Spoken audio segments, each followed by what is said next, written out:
It's my game, and I am the greatest. I love listening to Elegbetter TV radio. For undiluted, unadulterated, it's probably replicated but still not yet duplicated. It's sports only on Elegbetter TV radio. I seriously love listening to it. Elegbetter TV radio. Redefining broadcasting. Listen. Elegbetter TV radio. We dare to lead. Elegbetter TV radio. We are not just about radio, TV, or YouTube numbers. We are all about connecting with people and creating a community of great minds and...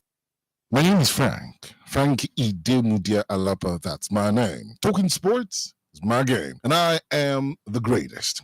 I love listening to Elegbetter TV radio. For undiluted, unadulterated, it's probably replicated but still not yet duplicated. It's sports only on Elegbetter TV radio. I seriously love listening to it. Elegbetter TV radio. Redefining broadcasting. Listen.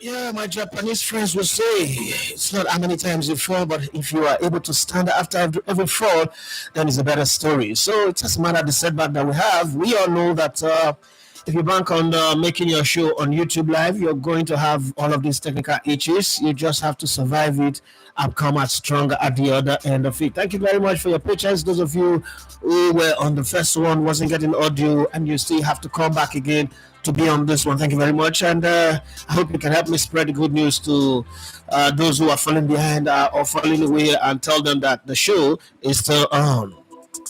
Well, it's a good time to talk about football this morning because a lot of football happened last night, but some were not as beautiful as we expected them to be. Some were just painful, annoying. I mean, it's not about the club you support.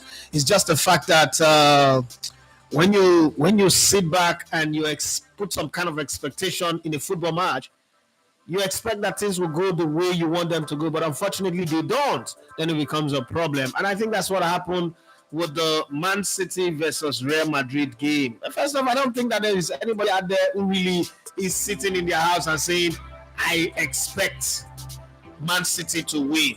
But then when Man City started the game, you could have said to yourself, you know what? I mean, there's something in this one for them to win. But unfortunately, they still did not get it. They didn't get that win that we all hoped that they would get and change the story. Well, it is football. Sometimes when I was playing football, they would say the ball no bounce well for you. So let's just say that the ball no bounce well for Man City. But in my own opinion, this is my opinion. This is not a fact. When I watch that game, I kind of like see a bunch of defenders and players in that City team who are tired of playing for the team or probably tired of playing for the coach. There was once upon a time where Man City was a band of bandits, a group of gang who would do anything to win a game, who would harass referees, who would bully opposition, who would score tons of goals, who would keep possession for 90 minutes, and you can't in the Pep Guardiola style. But even that is not working anymore. We can take it that Pep Guardiola have had a very, very sad divorce from the fact on the table that we have. People have had to deal with divorces because of infidelity, because of wife battering, some things that are not right. But when you get divorced because you are loyal to your job more than the marriage of 30 years, it's a problem. And when that job is not giving you the what do I call it now? The cushion that you require to show, okay, it was what I don't think that anything is worth losing a marriage for, but in the final analysis, you could say it was worth losing the marriage for. But what Man City have become is everything that a Pep Guardiola and the Man City side is not known for. One, I can't remember any time a Pep Guardiola team have, lost a game after taking a lead, but they've done this 5 times. They've managed to snatch defeat from the jaws of victory 5 times this season already, and they've lost scandalously to some teams that they shouldn't be losing to. They lose, foolishly to Sporting Lisbon, and then they lost to one of the worst teams in the Premier League, Tottenham Hotspur. Manchester United game, we know I went. Brentford game, we know I went. Some games have just come this season, and you're like, is this Pep Guardiola's Man City, or is FC Taraba or Heartland FC that is playing in sky blue? That's the way it has been. And last night, not only Man City, Real Madrid went down, there were other games that went down. Borussia Dortmund were too fast for Sporting, and Paris Saint-Germain had too much class. Moussa Dembele was really the man. Had too much class for Brest. They squeeze, press, smoosh, and sucked Brest last night or yesterday evening, as it was the early kickoff, and they won 3-0. Juventus made sure that their experience count at home, 2-1. I don't know what's going to happen in the Netherlands for the return leg, but then Manchester City took a lead, went behind. Jesus Christ, what kind of game did they play yesterday? But Borussia Dortmund was not interested in. Went away, the yellow wall moved with them, and they compressed Sporting to 3-0. Well, we hope that when they play next, Sporting can turn up. Most people who lost bet last night lost it because of Sporting. They didn't bet for Sporting to win. They just hoped that Sporting will score. Both teams to score, but that did not happen. Everton are going to be hosting Liverpool today. Every Arsenal fan will be an Evertonian tonight, but hey, that doesn't really matter. Nobody cares. Liverpool have their destiny in their hands, and even if they lose this game, they still have 6 points ahead of Arsenal. It changes nothing. Some people believe that Liverpool wins this game, 9 points will be too much to surmount. Arsenal have in the 97-98 season when Arsenal won the double, they came from 13 points down behind Manchester United and won, I think it was 18 or so straight games. So let's not give up hopes if you're an Arsenal fan, but then it is not easy for this Mikel Arteta's team anyway. Club Brugge tonight will play against Atalanta at home, and more like some of the same. I'm not sure that Ademola Lookman will be available, still suffering from his knee injury. Celtic will host Bayern Munich, who has been banned from wearing their red jersey in the Champions League this season because of the black number and name inscription. Feyenoord play host to AC Milan, and Monaco hosts Benfica. It's going to be some kind of very tight, close games. Plenty of goals might turn up tonight, but I'll be interested in seeing what happens between Bayern and Celtic. Obviously, because it's early kickoff, I watch Club Brugge and Atalanta. Matteo Retegui is in the right form at the right time, doing things, putting himself up in the market so that when the summer transfer window opens, Atalanta will get money. He would go for his dream club. And there are a lot of clubs who would be needing strikers. There's Liverpool, there is Arsenal, there is Man United. Manchester City might be wanting more. For those Arsenal fans who said, Arsenal should have signed Omar Mamouche. Well, Omar Mamouche have only come on, played, and show skills. It's really not scored the goals for Manchester City. Well, my name is David Matthew. Second, you love to come in the on the sports. It's the Sports Buffet on Elecbetter TV Radio.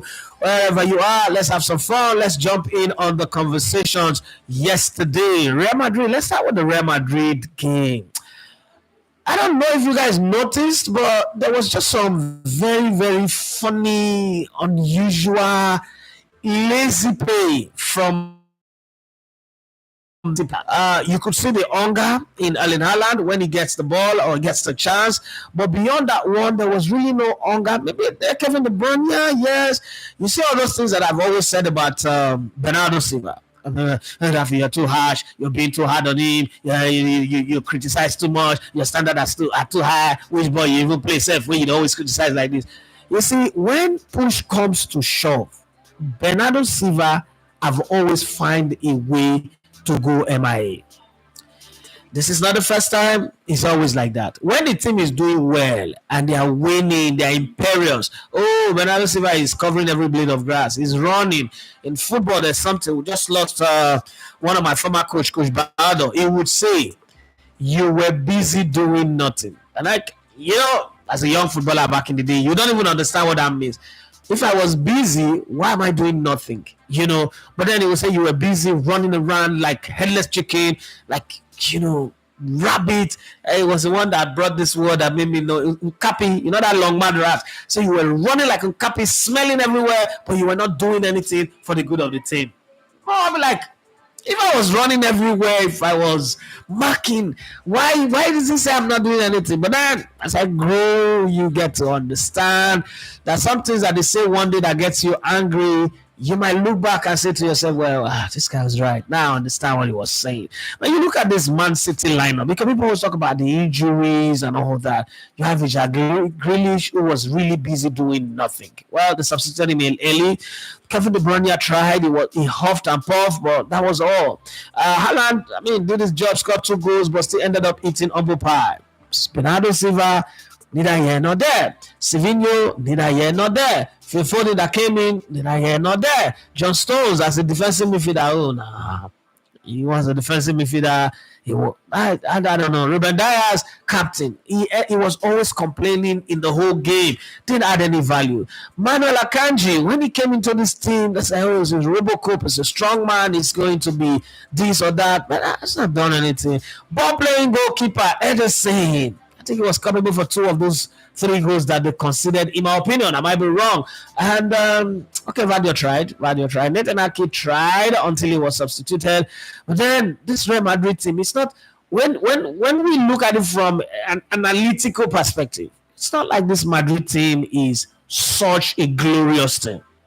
It's not like they're such a well-webbed together galactical unit that when they are coming at you, they are like a swarm of bees. No, but just something about them. I don't want to use the word. Should I say luck, or the fact that Man City just imploded and self-destruct like a Mission Impossible message to Ethan Hunt? I don't really know how to express it, but that was just what I observed. You can tell me what you observed in the game as you followed it yesterday, but this is how I saw it.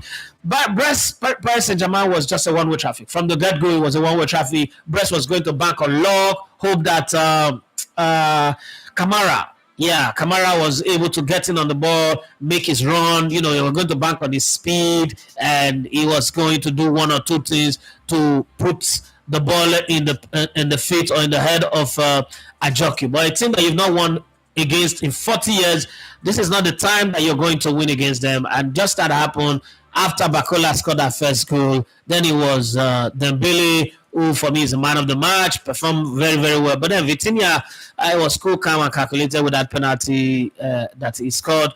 Dembele, sorry, it wasn't Bakola, it was Dembele that scored 2 goals, I'm sorry. Vitinha, with that penalty. But then it was the way Marquinhos and Pacho played at centre-back and also command that team, pushing them forward to make sure that there is, no space for Sima, Fiverr, and the rest of the guys from Brest to perform. Their nipples were not showing at all. They were not seductive. They were not attractive. They were more like great grandmother's breasts yesterday. They were just not in the game. The things are falling apart and the centers cannot hold. But for Borussia Dortmund, this is how you go away and you make a statement. This is how you tell a team we are not on the same level. There is a reason why we were in the finals of the Champions League last time out. And we were not far from being champions, okay? And we're talking about the top goal scorers yesterday. Yeah, it was 3 different goal scorers, Gurisi, Cruz, and Adeyemi. But that last goal by Adeyemi was beautiful. Excellence in counter-attacking football, quick run from the right. Adeyemi find himself in the right position, slotted on just like the third goal of Real Madrid, even though it was Manchester City that were culpable in the way they defended, the way they turnover possession. Everything that Man City used to do right, they are no longer doing right, which is very strange. So it's hard to even put it on the coach or blame the coach and say this, because select the right players and then you still don't get it. But today, there's a lot of matches lined up for today.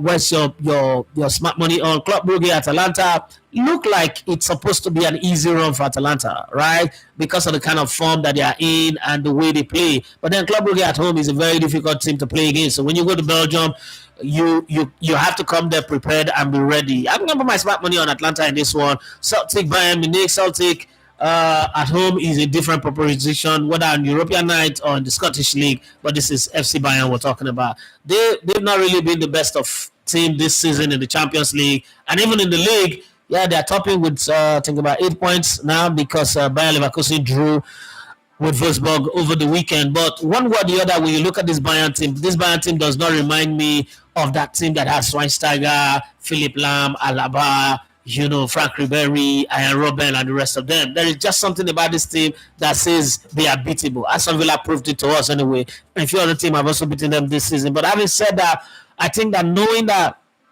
they're still in the competition and they need to make progress, it will be good to make a statement away from home and then come back to the Allianz Arena, which somehow is also going to be the host of the finals. They want to take it all the way to the finals and not repeat what happened in 2012 against Chelsea, where they lost the finals at home on penalties to Didier Drogba-inspired Chelsea. Okay, coached by Roberto Di Matteo at the time. They want to do something. So Bayern Munich could, get something out of this one. Feyenoord, AC Milan. When you don't expect them to do something good, they will do. AC Milan still have the old name, but the quality of the players that they've got right now does not represent what we've come to know of AC Milan. So, sitting in one corner looking at AC Milan, you say to yourself, well, let the best team win in this one. It's not one you can just go beat your chest like a gorilla, like your King Kong, and say, AC Milan is going to win this one now. That's not going to happen. Monaco, Benfica. Oof. 3 French teams, 2 played against each other. This one have to do everything to make sure they are still in the competition. Okay, definitely one is going to be knocked out, but to have 2 more still in the competition will be good for the league that people love to call the Farmers League. Right, Monaco, Benfica. I don't know. If you ask me to predict this game, it's going to be hard. But then there's a little matter of Liverpool playing a derby against Everton. Everton are building a futuristic stadium. They don't want to go on relegation while moving to that stadium. Liverpool are comfortably seated on top of the English Premier League. 6 points advantage with the game in hand. That game in hand is what they're playing today by 8:30. Now, for some people, they say 6 points is not a big deal. And it could go up to 9 after 90 minutes to 9. But whatever happens, Liverpool will still be on top for the foreseeable future until the cookies begin to crumble. But it's also possible that these cookies are made of Madiga and they are not willing to crumble. The run to the end of the season as champions means that Arne Slot would have won the Premier League even before he learned how to speak English slangs or master the unpredictable and terrible English weather. Whatever it is, I'd like to hear from you guys what you think of the games that went down yesterday and the games that are going down tonight. It's your call. Well, straight off the memory box, as I like to do this time around, is the match from 2004. Yeah. There's a game from 2004 that I was looking at yesterday, and I'm saying to myself, how did this even happen? How can you have a team this good being beaten by a team that is not really, it's not really in the map? As a matter of fact, this is the defending champions. They just won it 4 years ago, taking everybody apart. And then all of a sudden, they were, I don't know, but I'm always asking myself, there's voodoo in football, because it does sound like it was voodoo football. I mean, it's hard to accept, it's hard to take, but it just seems like the Greek gods really came to life, from Zeus to Poseidon to Hades to whoever. Well, let's put small, wind beneath their wings and push them in the right direction and frustrate the armor of the French side and let them know that the gods of the Greeks are with the Greeks in closing game. But you see, that game against France is always the game that I used to judge Greece. Like, how did Otto Reagel, the coach of Greece, speak? I mean, he's one man that I would give anything to interview. I would ask him, what was your pre-match talk to your players? What do you tell them? And the goal scorer who scored, I think it was in the 60th or 65th minute of that game, Charistas, or whatever his name was. If I don't pronounce it well, please forgive me. A Greek name. It doesn't mean that I deliberately want to mess the name up. It's just that some of these names are very, very difficult to call. How did they get it? When you first off go to the Greece team, you look at the bench. Shaka is with their goalkeeper. Katanganakis was another goalkeeper. Then you get Satas, Lakis, Venatidis, Dabizaz. Remember Dabizaz? I was playing in the Premier League. Ganapolokos, Kelfas, Georgides, Gomas, and Papadopoulos. Your Papadopoulos. Yeah, all of those guys were on the bench. And then you look at the French bench where you have Gregory Cooper as one of the goalkeeper, Landry as another goalkeeper. You have Saha, Roten. I was mad in the French league for Lyon. And you have Bossong, you have Patrick Vieira, Pedretti, Willy Sagnon, Mallet, former Fulham player, Sidney Govou. See all these guys in the bench. They would make the starting lineup of almost every other team. If they were playing for Greece, they would be in the starting lineup. Okay? And then you go to the team that started for France. Fabien Barthez, William Gallas, Lilian Thuram, Silvestri. I don't know why he started, but hey, he was there. And then Lizarazu, Pisanto Lizarazu. So Lizarazu and Thuram were in the France 98 team, were in the team that won the Euros 4 years before. And then you have Makalele, Dacourt, you have Zinedine Zidane, David Trezeguet, Thierry Henry, Robbie Pires. Oh my God. How did this team lose to a Greek team that have some players that you've never heard their name before? Okay, Charistas is popular, but that Nicolaides, Kostanaris, Kazagonis, funny names that you struggle to pronounce, and you have Bassina, Zacharakis, Fierces, Dallas, Capsis, Stefanodis. How did France? You know, those are games that you always say to yourself, I cannot explain to my children how France managed to lose this game. Let's not forget that 2 years before, in 2002, France have also gone to the World Cup with 3 of the top goal scorers. Because sometimes when we talk football, we think that, everything the way it is on paper is how it will be in reality. France have gone to the World Cup with the top goal scorer from Italy in David Trezeguet, who also played in this game wearing jersey number 20. They've gone to the World Cup with Thierry Henry, top goal scorer in England, 25 goals plus, a total of 37 goals in all competition for Arsenal that season. And he was on that team that went to the World Cup in 2002. They also had the top goal scorer from the French league in Djibril Jaguar Cissé. Yes, the DJ. And somehow they managed to play 3 games and not score a single goal. That was not the worst team from France. The worst team from France to the one that went to the 2010 World Cup in South Africa to go and create a rebellious team, mutiny, and all that. But then for a lot of people who don't know France, it was a surprise. But then if you've been to France, if you've lived in France, or you've hung around France, you know that protesting and rebellion is one of the history of France. So for those people who were wondering why France was like that in 2010, that's in their culture. It's in their DNA. Well, that's our deviation today.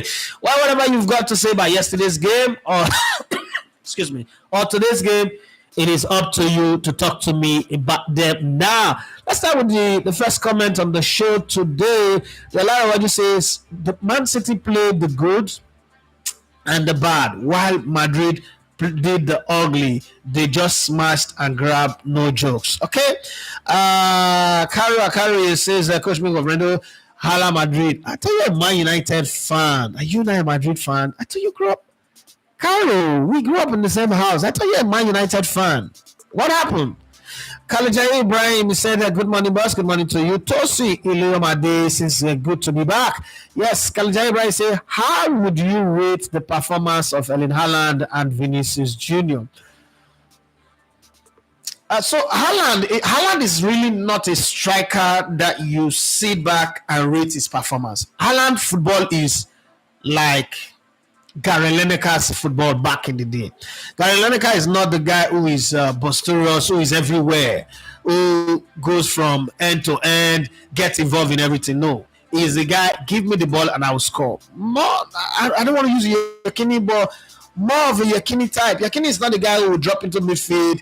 Even though towards the end of his career, he started doing that. But it's not really the guy who will drop into midfield, try to get so much involved in the game. That's not his game. That's not his thing. It's not the kind of guy that does all that. That's the job for other people to do. So Haaland is this kind of player that would have 5 touch of the ball and maybe have 2 goals. Vinicius Junior will have more touch of the ball and probably don't score a goal. But in terms of overall team play, driving his team together forward, making sure that he press the opposition and get them in a place where they are not comfortable on the ball, I would say he did better. Okay, he did way better than Haaland. But then Haaland scored 2 goals in that game. One was an opportunistic goal. The second one was a penalty.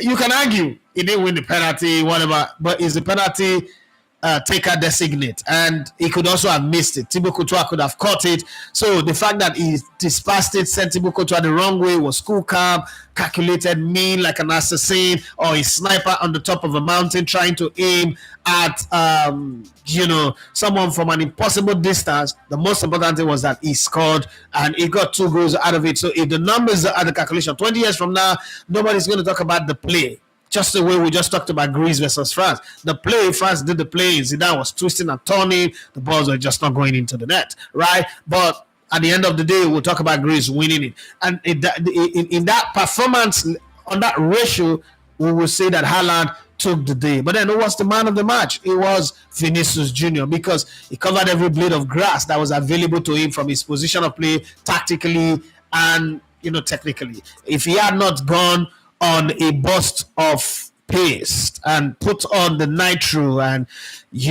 put everything, close his eyes to fear, the game would have ended 2-2 draw. He did that, and plenty of times to Jude Bellingham, who continued the run, who felt something is about to happen, like Pastor Paul Adefarasi will say at House on the Rock, something is about to happen and I want to be there when it happened. Either I'm scoring it or I am celebrating with Vinny, and eventually he got it done. So to answer your question, I think they both gave a good account of themselves. It's not every time we want to make it look like it's a competition between one and the other. The two can be, celebrated individually. I say they both gave a good account of themselves, but just that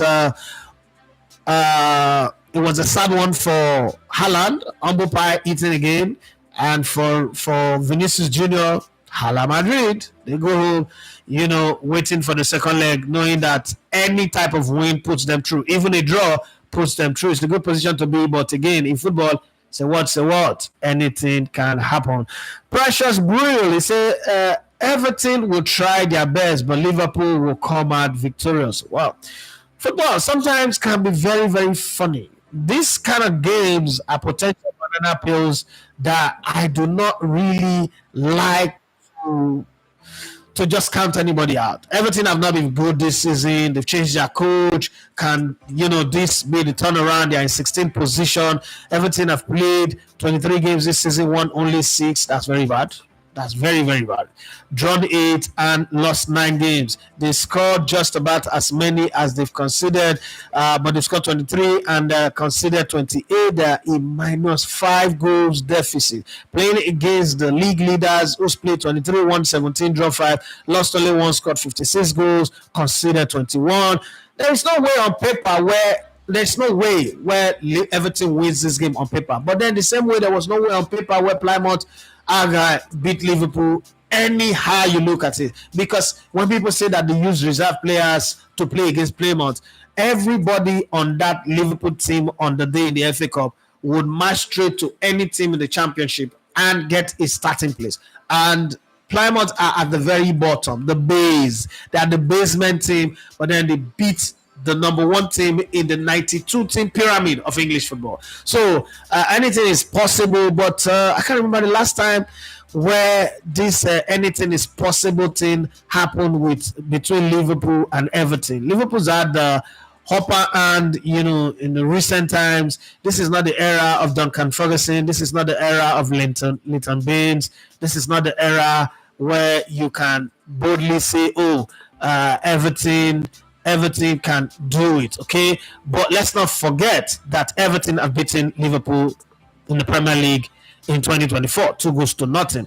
But then if you look at most recently, it's been tough, okay, for Everton. The other time, it was Liverpool that won 2-0 again after that defeat. Then there was the 2-0 win again. Then there's a 0-0, there's a 2-0. You can keep counting on. In the last 10 games, maybe Everton have won only 1 or 2. It's not going to be so easy for them. There's been draw. If you ask an Arsenal fan what you're looking for in this game, maybe a draw will be fine, because asking for a victory will be too much. But then a victory will be celebrated more in North London than at Everton Stadium. That's one thing that I know for sure. It doesn't necessarily mean that Arsenal have now become top of the table if Everton wins, but I think that a win for Everton will be celebrated maybe in Dubai more than in North London, but AFTV fans will celebrate it more than even the Everton fans. That's what I mean by that. But let's see how it goes. It's not played on paper, but I mean, we can say what we want to say. Shane Bakwayemi says, Hala Madrid. The Madrid fans are all crawling at. Even those who are not fans of Madrid have now become Madrid fans. Madrid, for you as a Madrid fan, well, when you get the result, it don't really matter how you play sometimes. But, Madrid pride themselves for a team who wins by playing good football. That's why the sack coaches who win the title but don't play good football. Will you say that Carlo Ancelotti played the kind of football that you need? They've played the kind of football that you need this season, because they've struggled in Champions League at the point, thought that they were not going to qualify. To think that team actually beats Man City 3-2 is strange. But then again, Arsenal beat Man City 5-1. Come on, we will not beat them. The Larry says the Brest couldn't get in the mood yesterday. PSG came ready. They were mean and wicked. Kaleshi Ibrahim says which player had the biggest impact on the game and why? Man City versus Real Madrid. I think that in terms of impact, this is, again, it's going to be maybe unpopular opinion, but I think in terms of impact in the game last night, I don't think any player really did have a major impact in the game. So, Mbappe scored a goal that he was even laughing at himself for. Time was frozen, time stood still, supposed to slap the ball hit his shin and still find a way to ricochet or bounce inside the net. Wasn't a byproduct of a good play, but I think that Rodrigo had a good game yesterday. Ceballos, for that tackle on Kevin De Bruyne and in the box, perfect timing, was fantastic. And a few times, he added something. Camavinga was a bit stable in the middle, but that was because Man City's midfield was nowhere to be found. So instead of saying maybe there's a player that impacted the game the most in the night, I would rather say that Man City came in with their comedies of error, the calamitous defending and terrible play, easy turnover of possession. So if we talk about the player that impacted the game the most, I would say it's Ederson. Ederson, 2 mistakes, came out for the third goal where he shouldn't have, and played at the ball that led to the second goal, where he could have cleared the ball forward. So all of those were the reason why they lost the game. They would have won the game 2-1 at worst case scenario. But for those two, so the guy who impacted the game the most is Ederson, but it was negative impact. Okay, there are positive and negative impact. For me, that's my opinion. Some of you might not like it that way, because when this kind of questions are asked, you are expected to answer from a positive perspective. Demola Abiodun Brian says Isak or Sesko, who should Arsenal go all out for in the summer if Gyökeres is not available for them? To be very honest, this Isak talk, I'm always careful with him. Arsenal is known as a team that have injury history. From the days of Robin Van Persie, Abu Diaby, just to name a few. There's always a problem with the players. I don't know if it is the way they train, if it is the way they play. And Isak, as far as I know him, I've not really been the most prolific of players. Yes, he's got some seasons where he scored when he was on loan at the Netherlands, 18 games, 14 goals, fantastic. 45 games in La Liga for Real Sociedad, 16 goals. Next season, 17 goals. But it's not really been prolific. It is just last season and this season now that we are seeing a goal machine in him. One argument would be, he's not matured. He's not come of age. Yeah, he's not that guy. Benjamin Sesko, on the other hand, it's not one of those players that I sit where I am and I'm saying, this guy is a goal scoring machine. We don't really, to be very honest, nobody have a goal scoring machine anymore. Nobody but there's no player who is a goal scoring machine. So you're going to have to make do what you have. What works for Isak currently is the fact that he plays in the Premier League and he's mastered the Premier League. He's not going to struggle. That's what people always think sometimes. But then you can move from one club where you're scoring loads of goals, like we saw from Fernando Torres and Nuno, and you go from Liverpool where you're scoring loads of goals for 50 million, you go to Chelsea and you can't even find the goals to score. Even an empty net, you're missing it. So there's a possibility there. Ordinarily, when I look at the numbers and the consistency with the numbers, I will go with Benjamin Sesko. For one, he's younger, and I think that, whether we like it or not, he's not got injury history like Alexander Isak. And Isak plays for teams that have not really put a demand on him, heavy demand on him. So when you go to Arsenal, first there's going to be the pressure. It's going to be the year where it's a make or break year for Arteta. It's going to be 6th year or 6.5 year. If he doesn't make it next season, it's going to be a problem. I don't know if Isak is going to be able to handle that pressure. All of those things come to mind. And 150 million for Isak? Nah. I won't pay 150 million for Isak. I'd rather pay even Victor Gyökeres or Gyökeres, whatever the name is. It's not 150 million. And I'll pick Victor Gyökeres any day, anytime ahead of the two of them. So I was thinking for Benjamin Sesko. I'm not really a fan of Isak anyway. I'm not a big fan. I don't look at him and like, this is the guy. I always ask a question, like I asked the other day, people like, he's world class, he's one of the best striker in the world, is this, is that. Okay, wait a minute. Is Isak better than Jermaine Defoe? I don't think he is. Is he better than Sidney Govou? I don't think he is. These guys were not mentioned as world class. Is it better than Michael Owen? Let me not even bring Wayne Rooney into the conversation. And a lot of people never call Wayne Rooney a world-class player. Is he better than, let's not even bring Kun Aguero. I don't know. Somebody check on Kun Aguero if he still have his brocos. Because he said if Real Madrid wins against Man City, he will cut his brocos. Let's check on him anyway. But, I don't really think that Alexander Isak is all that. But then his numbers are good. I don't want, for instance, I don't want Victor Osimhen at Arsenal. I think that he has too much baggage. He troubles it too much. Arsenal doesn't need that kind of player.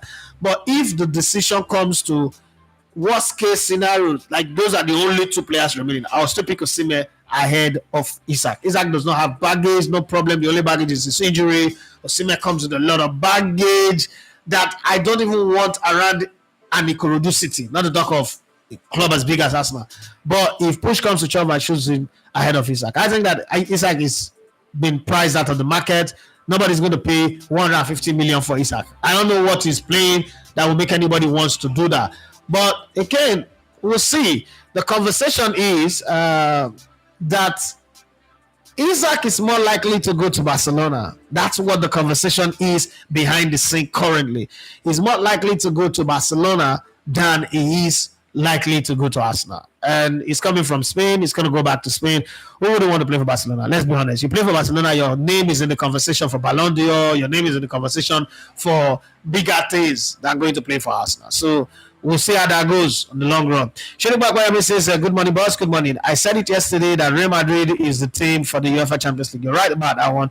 The lot of I just said, but is there anybody who's really going to argue that one against with you? The way Vini sliced through the defense for the third goal, it was as if one person was waiting for another to cover up, and eventually nobody did. I wonder what Adnan said to Mbappe at the end. Maybe he will be telling him, guy, you're lucky for that goal that you scored, Sha.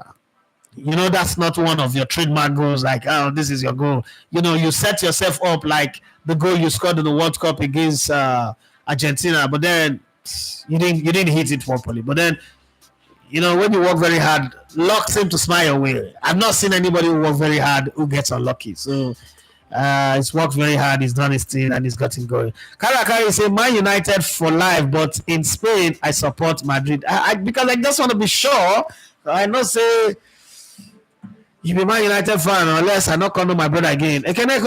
Honestly speaking, Baba, I believe the City players are somehow ganging up against Pep.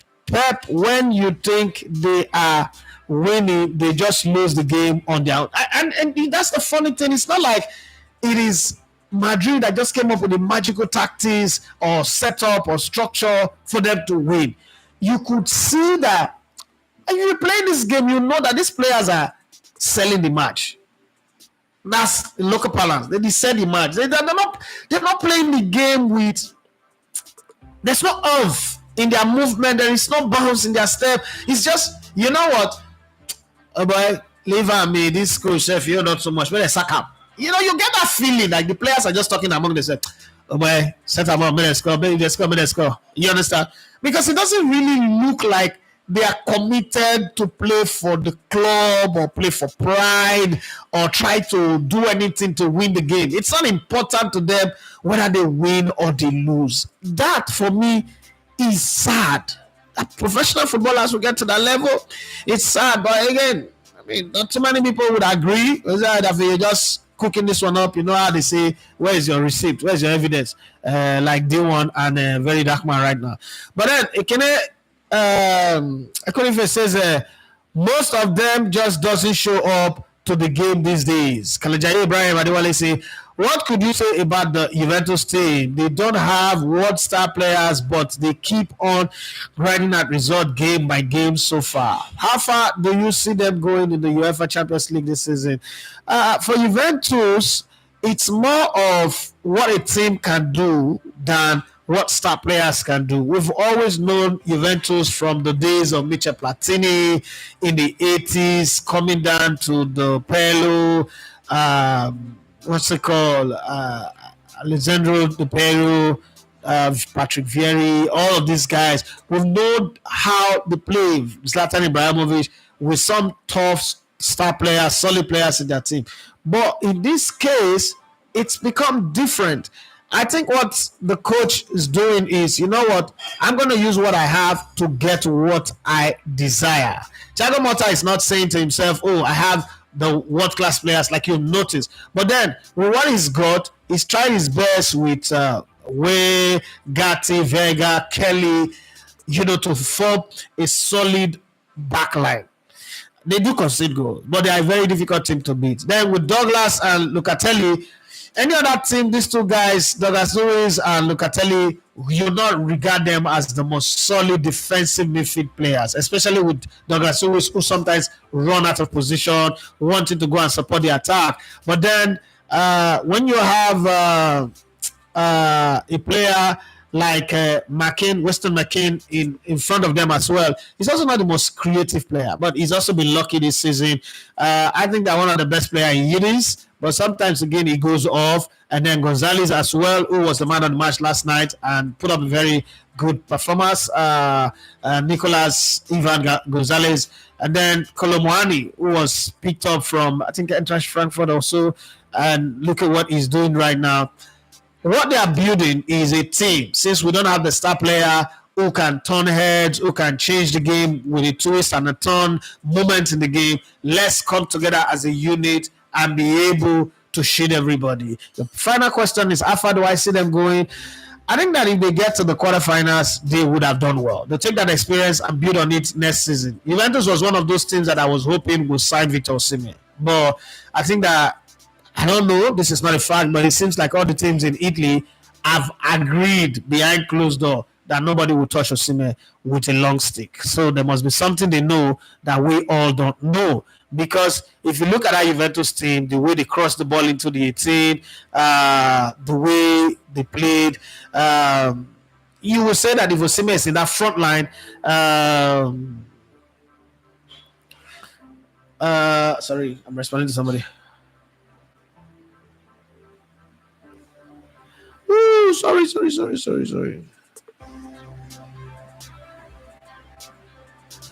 You would say to yourself that, this is a team that need a player like Osimhen who, one, he can be very bullish, he can be aggressive, he can also score every type of goal. He could score with his head, he could score a bicycle kick, he could score a shot, he could score from the left side, he could score from the middle, he could score from the right. It makes his run, between the lines. And his game is improved his game. The early days at Napoli or when he was at Charleroi or Lille, we always say that he runs too much, he burns himself out, and then when it's time to score, that's why his goals are few. But in this team, you could tell that they create a lot of goals. I'm talking about Juventus. Vlahovic and Kolomwani have not really, lived up to the expectations. So if they get to the quarterfinals, in my opinion, that would be seen as maybe substantial success. I don't know, quarterfinals and then they get knocked out. They're not looking like they're going to win the Italian league. So quarterfinals, they will take that experience, and next season maybe we'll see what happens. He says, which team do you think will suit Victor Gyokeres the more and why? Quite a few teams that I think would fit his game. He's not a loud party show off kind of player, so that fits the expectation of Bayern Munich if they want to get somebody to compete with Harry Kane, as Harry Kane is, nearing the end of his career. He will fit into that team. For the goals that he brings to the party and what is lacking at Arsenal, and the fact that he also can create, he can play with his back to the goal, he can drop to the Kai Havertz position and then, start the attack on the counter. It will fit into the Arsenal team. Man United is a team that is begging for a guy who will score. He's also worked with this coach, so he could also go to this team. That is, if the coach is still there by next season, and go and do well. But Man United in the last 5, 6, or 10 seasons have shown that they kill players. No matter how good you are, where you're coming from, you go to Man United and your career begins to die. You could start off well in the first 5 or 6 months, and thereafter you become something else. So there is a cyst in that Man United team that block the flow of blood, that block the flow of passion and energy to perform. So if he goes to Man United, we risk. Chelsea needs a striker. They have players who can put it on the plate. They have players who can deliver the ball. It's just somebody who can score. When you look at the history of Chelsea with the strikers that they've had from the days of Jimmy Floyd Hasselbaink to Adrian Mutu to Crespo, then Drogba, Diego Costa, and the rest of them, they always play with somebody delivering and then they score. Whether it's Coach Johnson, Ian Robben, Joe Cole, anybody, somebody delivering and they score, right? And if you look, one of the reserve strikers of Chelsea back in the day was a certain Solomon Kalou. Solomon Kalou was never trusted to lead the line. He was the guy. What's the guy that Belgian player that played for Liverpool? What's his name now? That went to AC Milan. Jesus Christ. How am I forgetting this name? The Belgian player that was used to bench Lukaku in 2014. When I said that coach does not know what he was doing. Played for Liverpool, scored against Barcelona in that shocking game where Barcelona was defeated, badly. It's unveiling at AC Milan was very beautiful. Divock Origi. Now, if you measure Solomon Kalou and Divock Origi, and then you now bring in Michael Jackson or Nicholas Jackson, you will see that Nicholas Jackson is way behind those guys. In their time, they couldn't lead the line for their team. Divock Origi couldn't be the trusted striker for Liverpool. Solomon Kalou couldn't be the trusted striker for Chelsea. But still, in today, a player that is way behind those two is not the guy leading the line. So if you talk of Victor Gyokeres, I think he could come to that Chelsea team and deliver because he scores. He knows how to score goals. Just same as Benjamin Sesko knows how to score goals. It's just that he's playing for a team that does not control possession 90% of the game. And, most times in the games that they play, because some of that teams have risen in terms of standard, Bayer Leverkusen and the rest over them. And they are a selling club, so there's no stability in that team. But I think that there are quite a lot of teams that he could play for. And we should also look at Paris Saint-Germain, how the season goes. If now they have Farastella, they have Dembele, it's just a guy in the center that's not really doing well. If push comes to shove and they think that they need somebody in the center, I know that they will make a pitch for Alexander Isak, depending on how he ends the season. It's 19 goals already this season. Depending on how he ends the season, if he gets to 25 or so, it will be the front man in the market. Paris Saint-Germain would also want to have him. So there's quite a lot of strikers that will be in the market for Gyokeres. I think everywhere every club that needs a striker would want to have a player like him. He could go to Barcelona. Barcelona needs money anyway, but he could go to Barcelona. He could go to Bayern Munich. He could go to Arsenal. He could go to Man United for relationship with the coach. But why would you want to go to a club that will not play in the Champions League? He could go to Chelsea as well. If Liverpool doesn't keep Mo Salah, they will restructure the team. That's the kind of player that they would want to sign. But the cost of the signing, when you look at it, and you remember that, okay, Liverpool also signed Darwin Núñez, so for 85 or 87 million, then you will say that it's also possible because it's within that range. There's quite a lot of clubs that he can play for the way he plays because he brings a lot to the game. But then again, adaptation is always one thing that no matter how you analyze a football player, you don't know whether they can adapt. Good example, Memphis Depay. Not a bad player, but couldn't adapt to Manchester. Well, Manchester is the devil's house anyway, because even an angel went there and didn't adapt. The thing that an angel cannot conquer is the only club where he played for, and they say he flopped. Every other place Angel Di Maria have gone to, from Paris Saint-Germain to Real Madrid to Benfica, playing at home in Argentina, everywhere he's gone, he's shone like a million star. But when he went to the house of the devil to clip his wings. So you can't blame any player for not playing well at Man United. You say that the club is a terrible club and it's making it difficult for other people to play. Olafat says, boss, good morning. What's your take on the Edison second half performance? Is giving a player that has won everything and doesn't care. It's not necessarily like he doesn't care. I think that what is missing is a competition for him. And it's that thing that happened with Ozil at Arsenal. There's a point you get to, and all of these things that's happening with Man City now, I blame it on Pep one way. Pep's loyalty. Pep have not shown loyalty to players. You see, when people talk about what he did with Yaya Toure, what he did with Zlatan Ibrahimovic, I'm beginning to look at this team and say, Pep have listened too much to the complaints of people and say, okay, let me change. Let me allow the players take the lead. He did that in his third season in Bayern, and he beat his behind, seriously. Where he decided to say, okay, let me do what the players want instead of what I want. And they were beaten by Real Madrid 4-1 or so, 4-0 in that game. And that was the beginning of the end for him. And the following season, those same players with a few additions went on to win the treble. But when you look at this team, last summer they were supposed to make some signing, fresh up the team. But it just, try to show loyalty to Kevin De Bruyne, begged him not to go to Saudi Arabia when the guy was saying he wants to go. And since that time, he's not played any football for the team. We all know that Bernardo Silva is rat race. He's busy doing nothing, as far as I'm concerned. There's nothing you can show me as evidence of Bernardo Silva being a world-class midfielder. It doesn't have assists that blow your mind. It doesn't score goals that blow your mind. It's just there, running around. And then, the team just does not have that substance that you expect. So many components left the team that were not filled up. And then Rodri went off. That's not really competition for a lot of players. And I know he wanted to bring in the few players through the academy and home, but then that doesn't happen. And now you see now they are rushing to buy players that don't even want what they are supposed to pay for them, rushing to buy them this past window. Maybe next summer again they will go out there to go and buy. Maybe some of them were looking like points will be deducted, they will be fined. Next month, we're waiting for the judgment next month. We'll see how it goes. But it's really strange. Our players that have been tuned and prone to become machines all of a sudden are playing the way they are playing. It's strange, but this is football. Football happens, and I don't know what to say, but it's strange. The line you say, so Trump has now placed a ban on transgender athletes, be it good or bad. I just know that the sexiness of female sports will be restored.